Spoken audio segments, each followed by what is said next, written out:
Welcome back. And when we talk about welcome, I always have a special place in my heart for our next guest. His name is Kevin Freeman. He is most welcome because he brings to this program a wealth of expertise in a portfolio that, frankly, not enough of us have a grasp of. It's called economic warfare. It is the subject of his own television program, Economic War Room, with Kevin Freeman on Blaze TV and other platforms. It's the subject of his two terrific books, Secret Weapon and Game Plan. It is the focus of his blog, theglobalEconomicWarfare.com.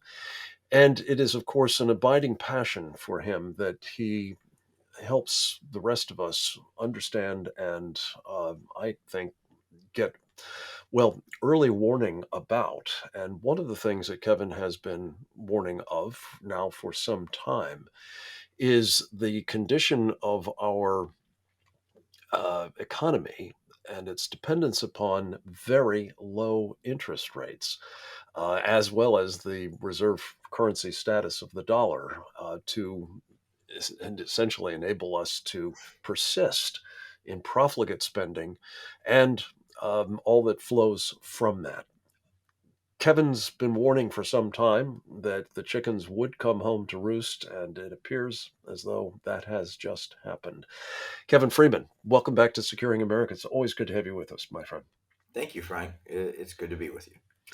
So, yesterday, the Federal Reserve Board announced the largest interest rate increase in decades. What's going on? What does that entail most immediately, and what will it precipitate in your judgment?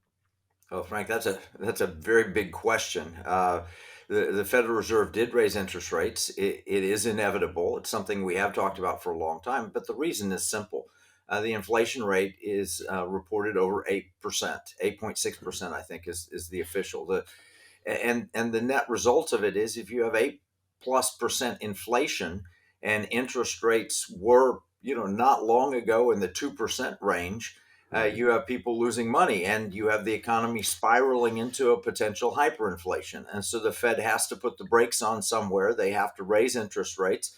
They did it in a large measure, but a lot of people were saying maybe they should have raised 1% or more yesterday. And the implications Wow. of that are huge. Yeah. Well, let's talk a little bit about those implications, Kevin, because it's not just mortgage payments or credit card interest rates that are precipitated in a knock-on effect. Is that right? And what specifically are you most worried about in that regard? Well, absolutely. I mean, credit card rates, depending on who you are, could have been 0% or they could have been 12 or 14%. But mortgage payments, interest rates are going up dramatically there. So the housing boom bubble is threatened. But the most important implication, I believe, is the fact that our federal government was on average paying 1 to 2% in interest on a $30 trillion debt. So that's Mm. $300 billion to $600 billion. If interest rates were to rise to the level that we've seen in our lifetimes, which is 10% plus, or even if they were just to get to the inflation rate of 8% plus, you're talking $2.4 trillion of government spending only on interest, solely on interest, not covering our military, not covering Social Security, not covering salaries for the federal workers or any of the other things that our federal government does. That is devastating for an economy. That's where the inflation rate implies that the interest rates are headed. And if that were to happen, it would be a very severe shock to the system and maybe an end of the modern American economy as we know it.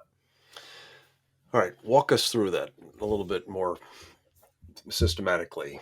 $2.4 trillion just to service the debt Right. on a net income of what? Yeah, we're a little over 4 trillion, $4 to $5 trillion. I haven't looked at it lately, but let's say 5 trillion. That's half of everything taken in, and I don't think we're taking that much in. I think it's a Mm. little over $4 trillion. But the point being, we have all this other spending we have to do, and we were already running a deficit. So now we're talking about adding to the debt annually, and it spirals. Just imagine if you were a household and you were spending, but half of your income was going to make the interest payment on your credit cards. Mm. And then you still have to pay your mortgage. You still have to pay the electric bill, which is spiraling out of control. You have all of these And things. And food. hyperinflation is how major nations dissolve. Right. It's been the death knell for real societies, whether Weimar Germany or Mhm. whether Zimbabwe or Argentina or Venezuela, and that is where we're headed if we don't address it quickly. Well, there are a couple of pieces of this that I want to tease out. One is obviously among the things that would apparently go over the side in terms of discretionary spending that would not be affordable if roughly half of our income is going to service the debt, and the preponderance, I guess, of the rest of it is for fixed obligations of the government, whether it's social security payments or other entitlements as they're called. Um, Obviously, we're at a moment, as we talk about on this program incessantly, where it looks as though there's a distinct possibility we're going to need that military to defend us against threats, notably from the Chinese Communist Party. It's unimaginable, Kevin, that we could find ourselves in a situation where we simply can't afford to pay the troops, let alone modernize their kit and acquire additional weapons that they may need for combat. Well, the answer, if we were able to do it, we'd have to borrow that money. The question Yeah. is, where would we borrow it from?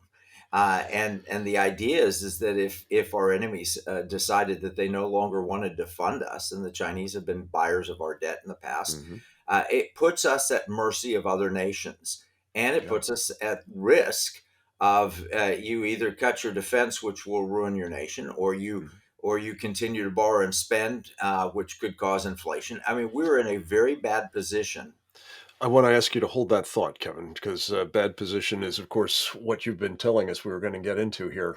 We're going to try to figure out what we do about it on the other side of a very short break with Kevin Freeman, our duty expert, senior fellow of our Center for Security Policy, and expert on economic warfare, non parai. Stay tuned for more with Kevin right after this.